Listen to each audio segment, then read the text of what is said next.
Hey, I'm ElusiveKev, Mr. Cole, and welcome back to MotoGP 17 and the manager quiz. We're headed to Japan. And here we are around a very sunny Twin Ring Motegi circuit.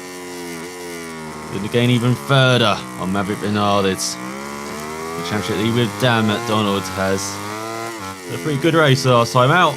Oh, going wide there though, don't want to be doing that. No qualifying effort, has got 2 laps here to get through to qualifying 2. Yeah, last time out now, gone great race.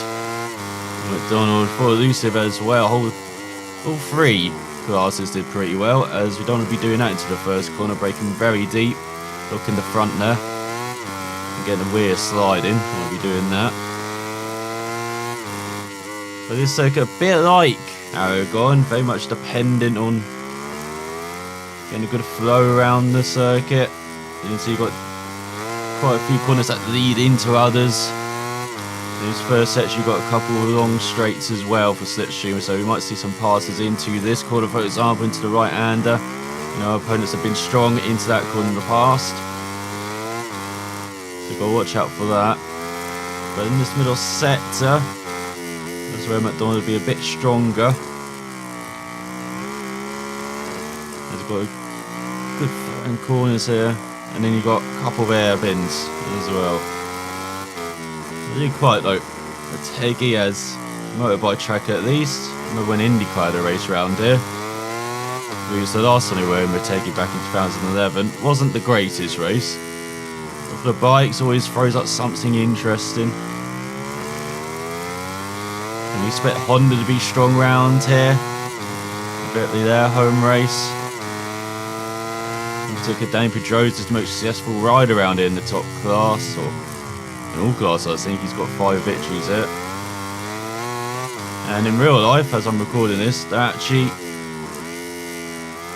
in Motegi. It's a nice symmetry going up here. The main class. Now I've seen it's a bit wetter in real life than it is in the conditions that MacDonald and Elusive are experiencing here in Co. There's a 45 flat. That might be pretty decent actually. That. Always want to get faster though. You see, it wasn't the smoothest lap either. We have had a much better beginning here. As I say, don't go wide into the left hand, doesn't get the rear end out. Didn't short shift in time. But still a 10th of a second up.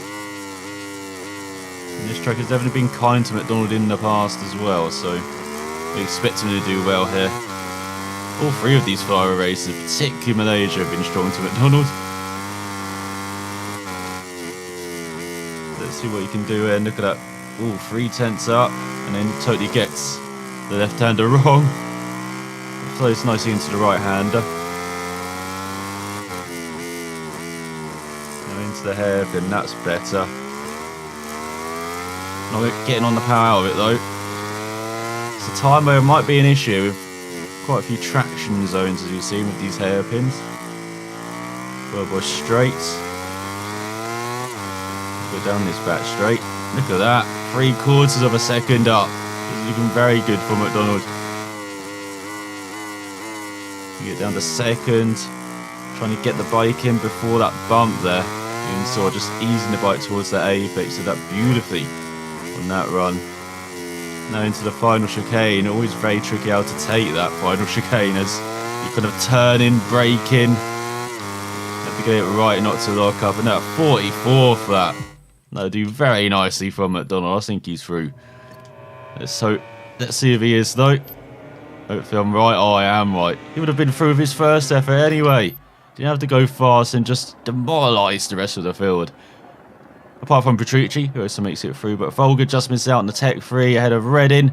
Petrucci's teammate on the Pramac, then Jack Miller on it, Mark VDS machine, then the Aprilia with Spargo pretty low down for Spargo as well in 6th.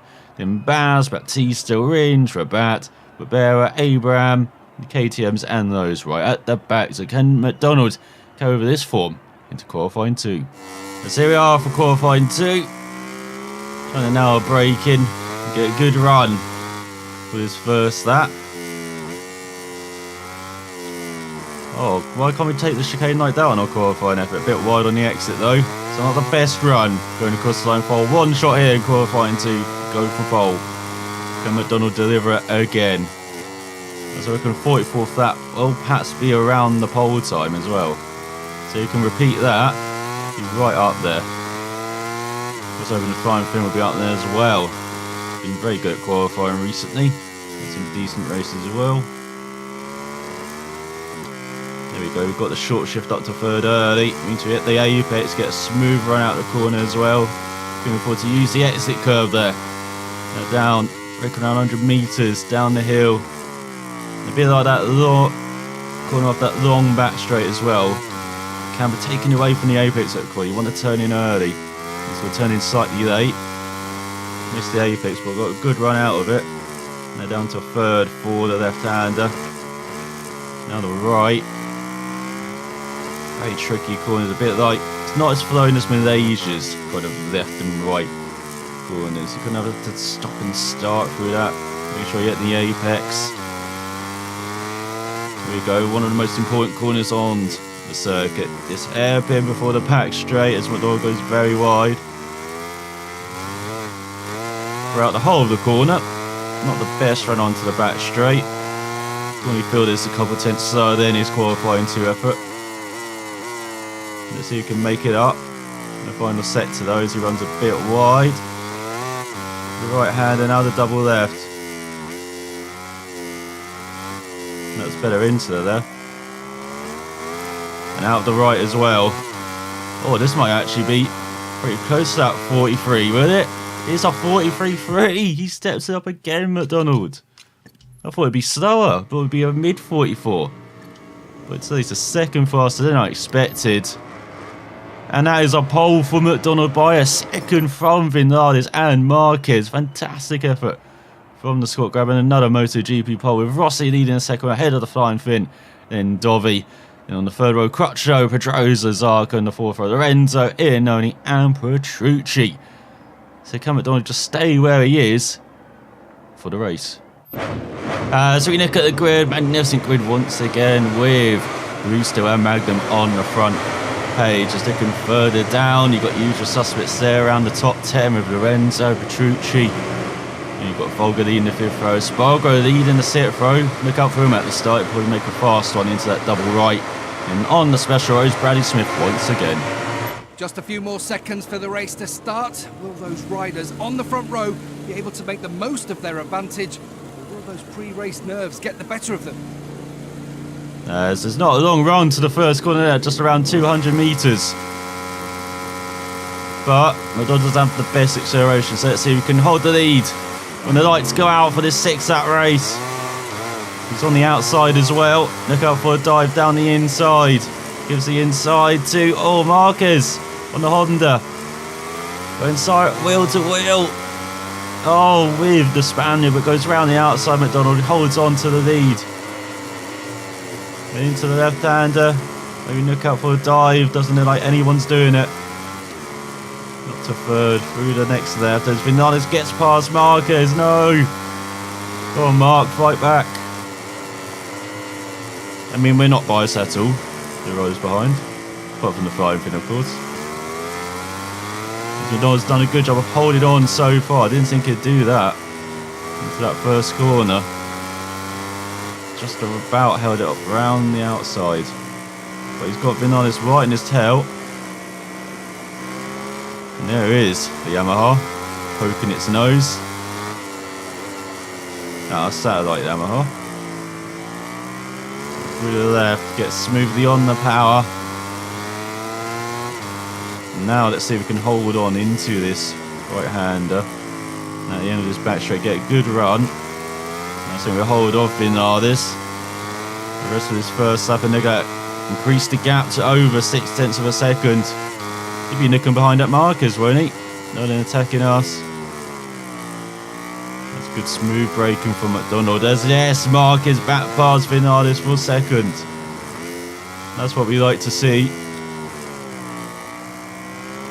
He gets smoothly on the power, out the right hand, away to the crowd to the left hand side. A bit of a gap between the track and the crowd. But across the line onto the second lap, over a second lead on Marquez. Just messes up the first corner slightly. 46.5 on that opening lap.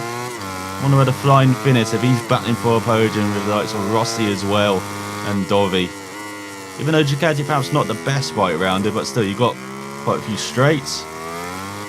Should be pretty decent.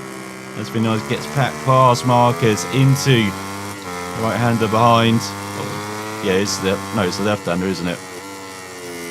Gains back a couple of tenths as well in that first sector. As I said, this sector coming up for MacDonald should be better as Vinales gets passed by Marquez once again into the hairpin. They can just continue having a battle well. We don't mind. Still, they gained half a second so far, this lap. There we go. This is a sector where MacDonald can gain back a couple of tenths. Goes a bit wide into the hairpin. Oh, almost loses the rear end as well. As Vinales gets back past Marquez into that left-hander. Now onto the back straight. Smoothly on the power. You can see overhead, it's got a second half there. You have gained back that last time so far this lap. Got some clouds in the air. It's not like qualifying. Not totally dry, but I don't think it's going to rain this race. Even if it does, MacDonald wouldn't mind that. Vinales might. As you can just throw out some more stuff in the air for him to battle with perhaps behind. Let's go on to the third lap. MacDonald 44.7. He's settled at the front. He got exactly 2 second lead over Vinales behind. Look at that tyre in the bottom right. Pretty good as well. So perhaps don't need to worry about that. Just need to keep this up, MacDonald. Goes a bit wide into the left-hander. That's not how you're meant to do it. Push this up to third though. Get a smooth run out of the corner.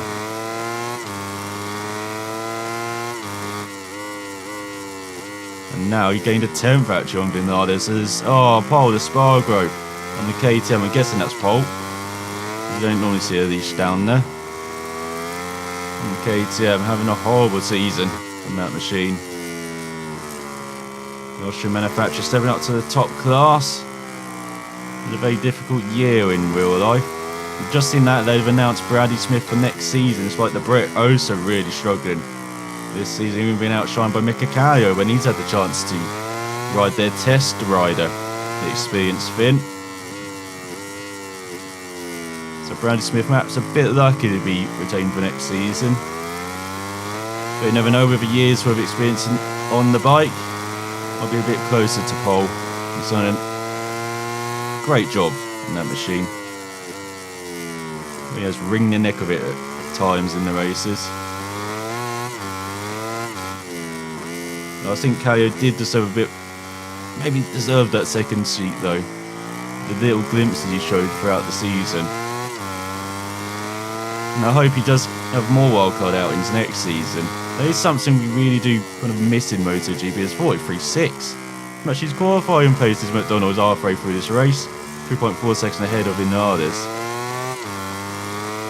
It's just wildcards and them being at the front. Remember we had it here in Japan. Like the likes of Tamada in the early thousands.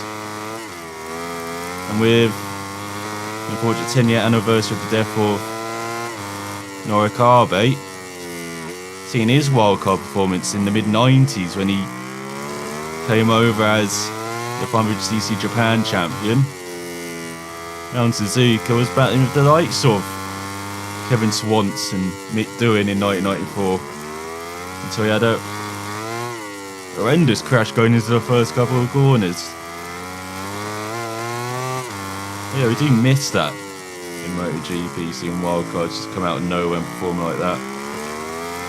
You see that with guest riders occasionally, like we've seen in Moto2 and Moto3 this season. Guest riders coming in, doing a good job. Like so Roberts in Moto2. I think it's the Spaniard in Moto3. Get his name unfortunately, but yeah, he did so well. He's earned a shot full time next season, so you'll see that spirit kind of alive in the lower class, but perhaps not in the main class.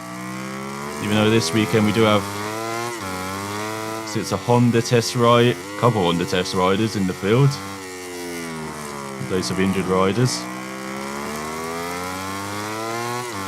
So we see the racing policeman, Hiro, on the Ducati for publication. He did a superb job, I think it was in Mugello this year, on that Ducati. It's their test rider, but you just don't have random riders coming in. Oh, you see, like World Superbike rider, like Jonathan Ray coming in. Now we might have Alex Lowe's or Van der Mark.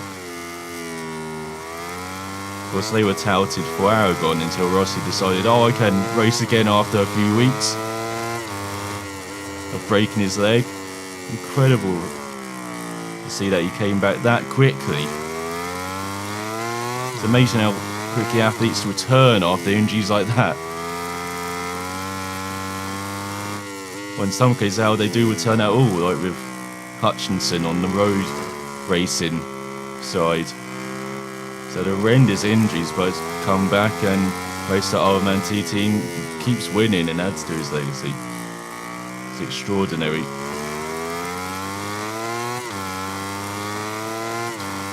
Let's come to the end of this race. It's been superb for MacDonald. They'd from the whole, well, just about there from the whole shot.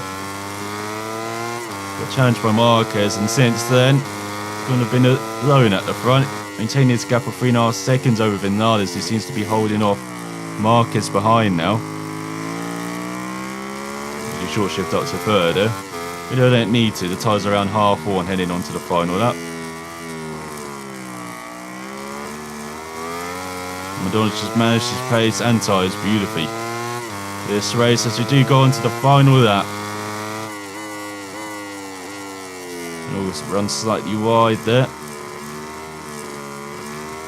And just to end on that wildcard point. Even though I do say I miss wildcards and seeing, random riders get a chance at not even the top level like all classes, randomly. Next year we will have, I think it's 25 full-time bikes. I think it is. 23, which is incredible considering at the beginning of the decade MotoGP were struggling to get even more than 15 on the grid. So hats off to Dorna, the open class, and then more standardised electronics now. They really have increased grid numbers when in all sports, all motorsports, it's gone the opposite direction. Like you see in IndyCar, they're very dependent on the big three. Fielding 4 or 5 cars in the field.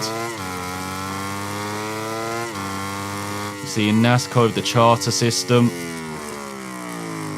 You see in F1, just because it's a phenomenal cost, you probably won't see someone trying to enter for a few years again. And of course it's closed off as well. Yeah, the FI have to approve you. You can't just turn up with money and be like, oh, I want to race in F1. Like you could back in maybe the 70s. So yeah, it is fantastic to see MotoGP be at full strength again. Field size, grid size. As he only crashes on his Suzuki on the final lap, but MacDonald is at full strength in that race. Brilliant performance throughout the whole of the Twin Ring Motegi weekend. Wins by 6 seconds from Vinales, who was over a second ahead of Marcus. And there's the Finn, just 0.6 of a second off a podium. But still a superb job in fourth. By a second ahead of Dovi, he was around a second ahead of Rossi, he was around a second ahead of Petrucci, who was just over a second ahead of Sarko, who just held off Lorenzo for 8th. With Pedrosa running out the top 10. I told you he's strong round here, Danny, but obviously not translated to the game. And then we got Crutcher on 11th, Fred in 12th, Ian only despite that fault in 13th. Elisa Spargo, I told you he'd be a bit stronger in the race, up to 14th on that Aprilia. With Albert Bautista grabbing the final point by a couple of tenths of a second ahead of Jack Miller. With Paul Spargo having a horrible race. So in the championship, MacDonald inches a bit closer to Vinales. If he just wins all the remaining rounds, he's won the championship. It's easy, as he's 13 points behind the Spaniard. As they have a 50-point gap over Marquez, who's 14 points ahead of Rossi, who's 11 points ahead of Dovi. And looks like the thing closing slightly on the Ducati man as well, 21 points back. We have Pedrosa in 7th, 47 points behind the Finn. Then you've got Lorenzo in 8th, Quattro in 9th, Petrucci in 10th. With Sarko up to 11th ahead of Scott Redding by 2 points as their season-on battle seems to just be to and froing a lot recently. Then you got Ian only in 13th, and then Espargaro up to 14th ahead of Volga, even though they're level on points. Then you got Baptista after a good well on point again in 16th, 5 points ahead of Baz. Has 20 riders scored so far this season, just Rabat, Abraham, Smith, Espargaro, and those yet to score. As in the constructors standing, Chamal have won it, 136 points ahead of Honda, who are 39 points ahead of Ducati. Just seem to be opening up that gap when they need to, Honda over Ducati. And he got Suzuki in 4th, Aprilia 5th, KTM not on the scoreboard. As in the team's rankings, he's taken a little chunk out of the factory team, but 45 points back with 3 rounds remaining. It's going to be very tough to overhaul them. As in 3rd is the Honda team by 97 points. I think we're virtually guaranteed 2nd in the championship, which is crazy. I didn't expect that at the beginning of the season, with Ducati in 4th, Pramac 5th, Tech 3 6th, LCR 7th, Suzuki 8th, Aprilia 9th, Aspar 10th, Vinti 11th, Mark VDS 12th, and the Red Bull KTM factory racing team not going to score. It's very happy MacDonald. I'm sure the clones were going out partying, but it's a back-to-back race. You can't be doing too much partying. MacDonald has Vinales and Marcus exchanging notes in the background. Marcus undoubtedly probably unhappy at being beaten as the crazy eyes return. So we have unlocked 1993 Peter Goddard from the early 90s. As in MotoGP, look at all of the positions. Welcome to the season on Moto2 team.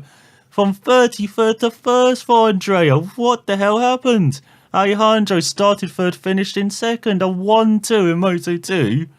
For the first time apart from MacDonald and the Flying Finn. Where did that come from? They've been nowhere all season, and they've just smashed it out the park. Round Japan. Brilliant to see. As in Moto3, the Swede, he finished 2nd after qualifying on pole, but still smashed the race objective. As for Omar as well, started 27th, finished 25th. He gets the race objective too. Well, MotoGP, MacDonald, beautiful, perfect all weekend long. For the Flying Finn, he's the only rider of the Elusive table to miss out on achieving his race objective by a single position. Brilliant performance all weekend on. Best Elusive team performance of all time. Well, so far at least. As the Flying finish, started 5th, finished in 4th. As he improves his body position, MacDonald's got everything to max. Got Swede improving his cornering, Omar improves his braking and body position, Alejandro improves everything apart from his cornering, and for Andre improves his front management and body position. And that's a pretty decent haul of credits and reputation. As next time out, we'll be heading to the second part of the triple header near the end of the season. And we're going down under to the Philippine Circuit and the Australian Motorcycle Grand Prix, where last season MacDonald was flying away at the front, just like we saw in this episode. Can he repeat that performance? Can the Flying Finn return to the podium? Can a Moto2 pair somehow repeat their performance from Japan from nowhere? And in Moto3, can the Swede and Omar achieve their race objectives, and for the Swede maybe challenge for the victory once again? Find out next time. South watching. I'll see you then.